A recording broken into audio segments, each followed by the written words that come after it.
The greatest prison of modern life has no bars, walls, or locks. It is built with smiles, compliments, and likes. A prison made of appearances, filters, and rehearsed phrases.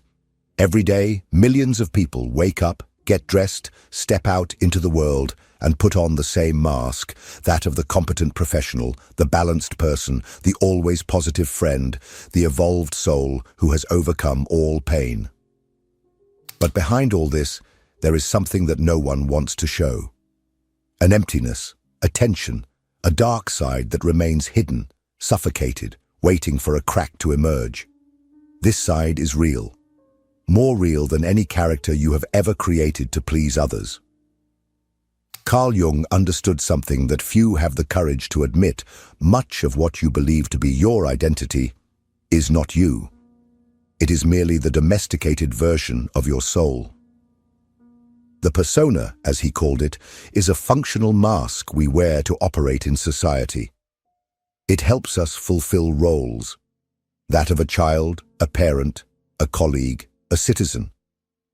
But when we confuse ourselves with this mask and begin to believe that it is our true self, we lose something essential. We lose touch with what pulses in the underground of the psyche. The shadow.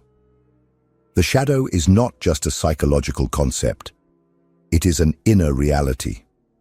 It is everything you considered too unacceptable to be seen. Your repressed desires, your unexpressed anger, your denied envy, your unresolved traumas, your most shameful impulses. You hid them. You locked them away. But they did not disappear. They are alive. They are in your chronic fatigue, in your anxiety, in your emotional outbursts, in your toxic relationships, in your fear of being discovered. Oscar Wilde, in his classic work, The Picture of Dorian Gray, captured this dynamic with brutal precision. Dorian maintains his impeccable appearance while his true self decomposes in secret, projected onto a hidden painting. With every lie he tells, with every cruelty he commits, it is the portrait, not him, that bears the marks. Like Dorian, many of us do everything to protect our public image, even if it costs the destruction of our private soul. And in the end, what is not integrated devours us from within. Jung said that no one enlightens themselves by imagining figures of light, but rather by making the darkness conscious. This is the starting point for any real transformation. It is not about abandoning the persona. It has its place, but rather about stopping living as if it were all that we are. Because as long as you continue to pretend to be only the beautiful, moral, and acceptable side of yourself, you will be doomed to be dominated by the side you refuse to acknowledge. This video is a call to confrontation, a direct mirror, without filters. Because only when we have the courage to look at our own internal portrait, the one we hide even from ourselves, can we finally free ourselves from the illusion of image. Here, you will not find ready-made answers. You will find uncomfortable truths. And, if you are ready, the beginning of a freedom that only exists when the mask is torn away. The persona is a carefully constructed lie, not in the moralistic sense of the word lie, but in a deeper sense. It is not who you are, just who you need to appear to be. Carl Jung defined the persona as a compromise between the individual and society. An adaptation, an armor you wear to be accepted in the world. And that is precisely why it is so seductive. Because it works, it protects, it opens doors, it offers applause, belonging, opportunities. It makes you feel loved, even if the love is directed only at a facade. The persona is shaped early on. In childhood, you realize that to be praised, you need to obey. To be included, you need to be silent. To avoid ridicule, you need to hide what you feel. Gradually, you learn to edit your expression, to calibrate your emotions, to calibrate your presence. You create a version of yourself that is easier to love. And over time, you begin to confuse this version with your identity. you start to believe that you are this image, that your worth is tied to the performance of this mask. This is where the armor turns into a prison. The persona is not just a social role, it becomes a constant demand. You feel you need to maintain control, keep the image, maintain the right tone of voice, the right posture, the right speech. You monitor yourself all the time. And when you err, when you stray from the narrative, you feel guilt, shame, failure. Because the persona does not allow for flaws. It demands perfection. You stop living and start performing, constantly. But there is a price for this, a high price. Because everything that does not fit into your persona, everything that is not approved, admired, or socially desirable, does not disappear. It gets pushed into the darkness of your psyche. It ends up down there, in the shadow. And the more you repress, the more you suffer. Because no one can live eternally as a mask. Look at Dorian Gray. He is the personification of the persona taken to the extreme. Beautiful, charming, untouchable. He becomes a social icon. But secretly, the hidden portrait begins to deform.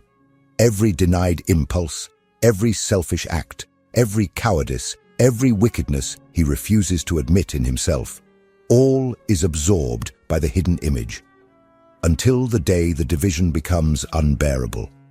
Just like you, he believed he could hide forever what troubled him, but nothing remains repressed without consequence. When you become a slave to your image, you paralyze your development. You stop evolving because changing means altering the mask. It means risking rejection. It means stepping out of character. That's why many prefer to keep everything the same, even if it costs their very soul. But there is something that this mask will never be able to do. Fill the void that grows when you distance yourself from your truth. And sooner or later, that truth will find a way to emerge, whether through anxiety, apathy, anger, sabotage, whether in dreams, whether in silent collapses. The persona can protect you from criticism. It can give you applause, but it will never give you peace. And it is precisely in that dark space where everything that has been rejected accumulates, in what you swept into the corner of your consciousness and tried to forget, that the true turning point lies. In the next part, we will talk about what Jung called the shadow, and why, just like the portrait of Dorian Gray, it never stops watching you. If this content is making sense to you, click the subscribe button and subscribe to the channel. Thank you for your support. There is a place within you where everything that doesn't fit your image has been stored, not by chance, but for survival. Everything that could compromise the character you learned to portray has been pushed into this dark basement. Carl Jung called this space the shadow, and contrary to what many think, it is not a symbolic invention or an esoteric daydream. It is a real structure of the psyche, alive, pulsating, and extremely active. The shadow is composed of all the aspects of your personality that you have repressed, denied, or hidden because you believed they were unacceptable. It carries your contained anger, your destructive impulses, your forbidden desires, your unconfessed envy, your secret arrogance, your repressed sexuality, your traumas, your deep sadness, your neediness, your silent cruelty. Everything that doesn't match the clean image you want to show goes there. It goes to the hidden portrait, and here lies the genius of the Picture of Dorian Gray. Dorian, obsessed with maintaining his beauty, his youth, and his impeccable image, makes a silent pact. Everything he does not want to acknowledge in himself, everything that could tarnish his perfection, will be projected onto the portrait. It is the portrait that ages. It is the portrait that bears the consequences. Dorian lives lightly, seductively, desired, while his soul rots away from the eyes of the world. But the portrait does not disappear. It remains there, hidden in the attic, a silent witness to everything Dorian refuses to be. And just like the portrait, your shadow is also alive. And the more you ignore it, the stronger it becomes. The shadow is not harmless. Jung warned that what you do not bring to consciousness returns as fate. It infiltrates your automatic behaviors, your emotional vices, your judgments, your disproportionate reactions. When you explode over something small, when you sabotage a relationship that was going well, when you procrastinate everything that is important, when you feel a sudden disdain for someone without logical reason, it is usually the shadow trying to emerge. And it does not just act in silence, it also seduces. Because everything that is repressed attracts you. There is a strange fascination with what we try to bury. That is why you often feel pleasure in your self-sabotage. That is why you repeat patterns that destroy you. That is why you feel guilt after acting, even without understanding why. But there is something even more dangerous. When the shadow is denied for too long, it projects onto others. You begin to see outside what you refuse to accept inside. What you hate in others, aggression, arrogance, falseness, are usually aspects of yourself that have been exiled to the shadow. And so you enter into war with the world, without realizing that you are at war with yourself. The tragedy of Dorian Gray is the same that haunts millions of people today. The portrait rots, and you pretend it is not there. You keep smiling, dressing well, posting motivational quotes, while inside, something is crumbling. Because a part of you knows, a part of you sees, the shadow observes. It feels everything, and if you do not confront it, it will destroy you from within. But unlike Dorian, who denied his truth until the final collapse, Jung offered another path. A hard, uncomfortable path, but deeply liberating, the path of integration. And that is what we will talk about in the next part. How the refusal to accept your shadow paralyzes your evolution, and why only by facing it head-on can you finally begin to become who you are. The greatest tragedy of the human psyche is not suffering. It is division. The internal rupture between who you are and who you pretend to be. Between what you show and what you hide.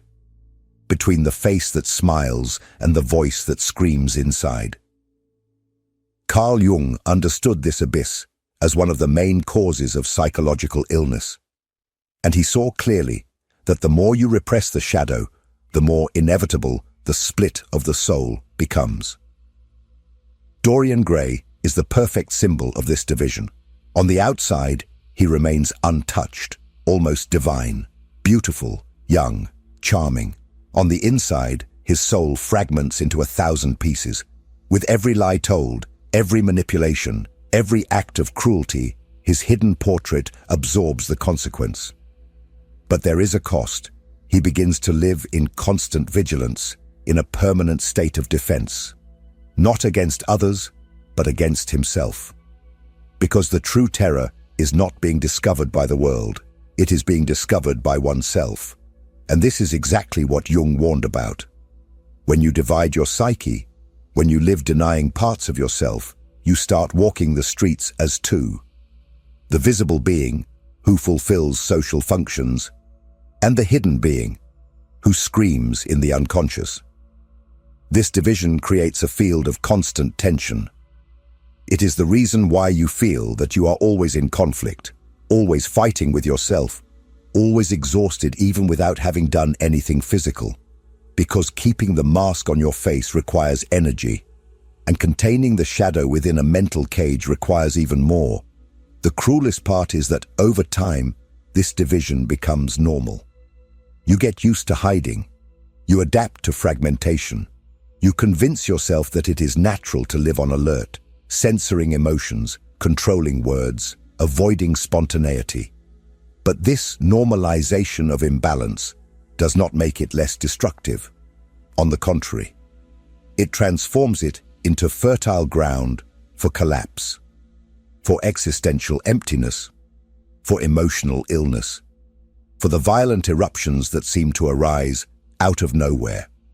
That is why many destructive behaviors are not planned. They are symptoms of the divided soul. Jung explained that everything that is repressed does not die. It only changes form. Your unexpressed anger can turn into chronic sarcasm. Your denied envy can become poisonous passivity. Your suffocated need can turn into emotional dependency. Everything you do not accept in yourself will return, masked, and often it will return against you. You start to sabotage your relationships, to destroy what you have built, to ruin what you desire most, because the shadow wants to exist, and if it is not recognized consciously, it will manifest violently. In Dorian's case, these dark eruptions appear at specific but devastating moments. The cruel abandonment of Sybil Vane, the disdain for friends, the coldness with which he manipulates and distances those who dare to approach his essence. These are acts he cannot justify, but neither can he interrupt. Because it is not him who acts, it is the shadow taking control while his consciousness is too busy trying to protect the image. Have you ever caught yourself doing something that you later cannot explain? Have you ever said something so cruel that it seemed to come from another place? Have you ever had attitudes that sabotaged exactly what you wanted most? These are signs that a division is underway, and the more you ignore it, the more the shadow ceases to be just a part of you and begins to control you. But not all is lost. Unlike Dorian, we can choose another path. Jung called this path individuation, the deep process of becoming whole again, integrating the fragmented pieces of the psyche. In the next part, we will dive into this process.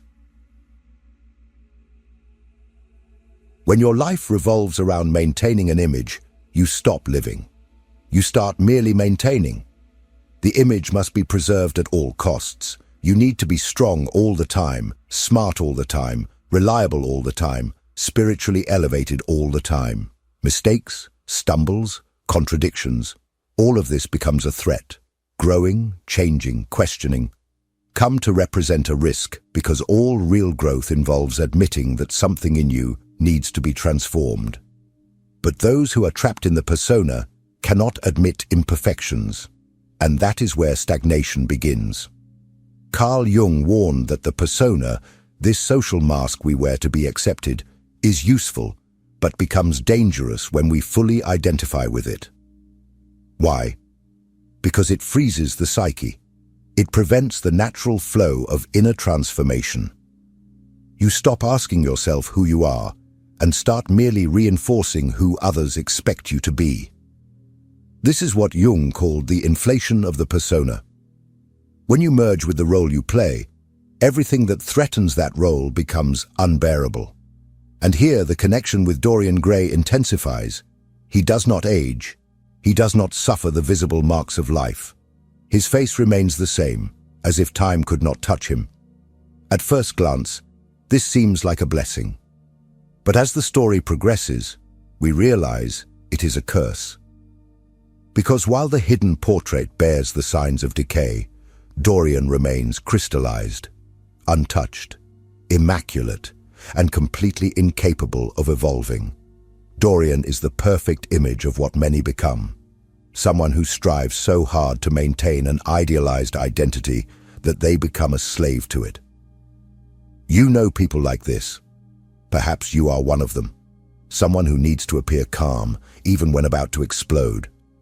Who needs to seem successful, even when on the brink of collapse. Who needs to look happy, even when falling apart inside. Maintaining this image comes at a high cost. It costs authenticity. It costs true relationships. It costs emotional freedom. And above all, it costs growth. Because changing requires stepping down from the pedestal. Growing requires recognizing what is wrong. Evolving requires admitting that you also carry flaws, that you also feel envy, anger, fear, pride. But when your entire identity is based on the perfection of the persona, there is no room for transformation, only for acting. The person you have become to be loved starts to suffocate the person you were born to be. and you live an entire life trying to protect a version of yourself that deep down is nothing more than a defense mechanism. Jung saw this clearly. True psychological maturity does not arise from conformity to the persona, but from the courage to abandon it when necessary. True growth requires rupture. It requires detachment from the image. It requires going through the pain of being misunderstood, criticized, rejected. Because only those who have the courage to lose superficial acceptance can achieve deep freedom. But there is a path that allows for this. A path that reconciles internal opposites, that heals the rift between mask and essence, that transforms the chaos of the psyche into a new order that is more authentic, more whole, more free. Jung called this path individuation, the process of integrating all parts of oneself, including the darkest ones, to become whole. And that is exactly what we are going to explore now. In the next part, you will understand how individuation is a practical, intense, and profoundly transformative journey. If what you're hearing resonates with you, you'll find real value in my ebooks. Beyond the Shadow breaks down Jung's core ideas, while Dialogues with the Unconscious gives you a 30-day path to apply them in your life. Both are linked in the pinned comment. Individuation is not about becoming perfect. It is about becoming whole. It is looking at everything you have denied in yourself and having the courage to bring it to consciousness. It is recognizing that you are not just your light. You are also your darkness. You are desire and guilt, love and resentment, generosity and envy, compassion and cruelty. Integrating does not mean acting impulsively or destructively, but rather recognizing that these impulses exist and learning to deal with them consciously. In the case of Dorian Gray, the hidden portrait is exactly what Jung would call an autonomous complex, a part of the psyche that, being repressed and forgotten, begins to take on a life of its own. The portrait becomes a symbol of the dissociated soul, the unintegrated shadow. As Dorian refuses to look at it, his soul becomes a hostile, ungoverned, dangerous territory. And this is the most powerful metaphor of the novel. What you avoid facing does not disappear. It only becomes more monstrous. In individuation, the movement is the opposite. You choose to descend into the basement of the psyche. You open the dark room, you face the portrait, and instead of destroying it or fleeing from it, you study it. You listen to it, you recognize it as part of yourself, and in that recognition, something begins to change, because what is seen with awareness loses the power to control you in the dark. Jung said that individuation is a process of death and rebirth. The persona needs to die, or at least be dismantled, for the self, the deep and total self, to emerge. This does not happen overnight. It is a journey. Painful, yes, but also liberating, because for the first time you cease to be a character and begin to be a complete human being. This process requires brutal honesty. You must admit that you feel what you have always denied, that you think what you have always censored, that you desire what you have always repressed. Not to lose yourself in these impulses, but to stop living under the weight of denial. The shadow, when accepted, ceases to be an enemy. It becomes strength, vitality, creativity, authenticity. Many of your greatest potentials are hidden precisely in what you fear to face the most. Jung believed that only those who integrate the shadow can truly become ethical. Because the morality that arises from repression is fragile, but the awareness that arises from integration is profound. The one who recognizes their own cruelty is the only one who can choose freely and responsibly not to be cruel. And that is where true maturity lies. Individuation is taking ownership of oneself. It is stopping the outsourcing of blame, fate, failure. It is accepting that everything you have lived has brought you here, including the traits you would like to erase. And from that, rebuilding yourself, with awareness, with humility, with firmness. This is the path that the character of Dorian Gray never took. He preferred to destroy the portrait and himself, to erase the evidence of his shadow, to erase a crucial part of the self.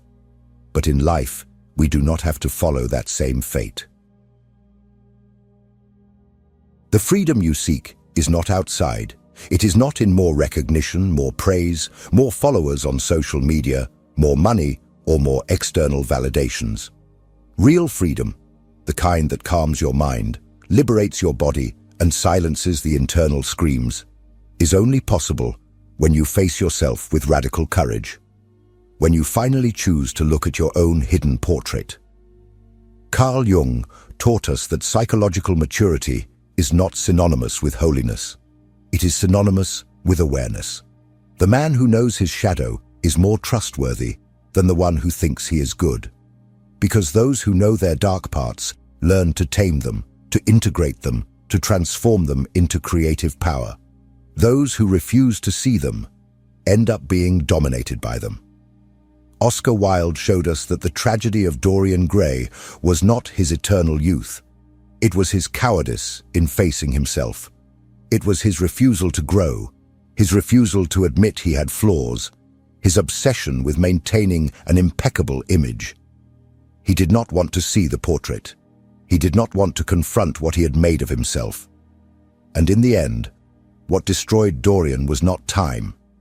It was the accumulated weight of everything he hid. You have a choice. You can continue feeding a mask, depending completely on it and smiling at the world while rotting inside. Or you can, with courage, start taking care of your own internal gallery, not with judgment, not with guilt, but with presence, with lucidity, with responsibility. You did not come into the world to be adored. You came to be whole, and wholeness only arises when you become the curator of your unconscious.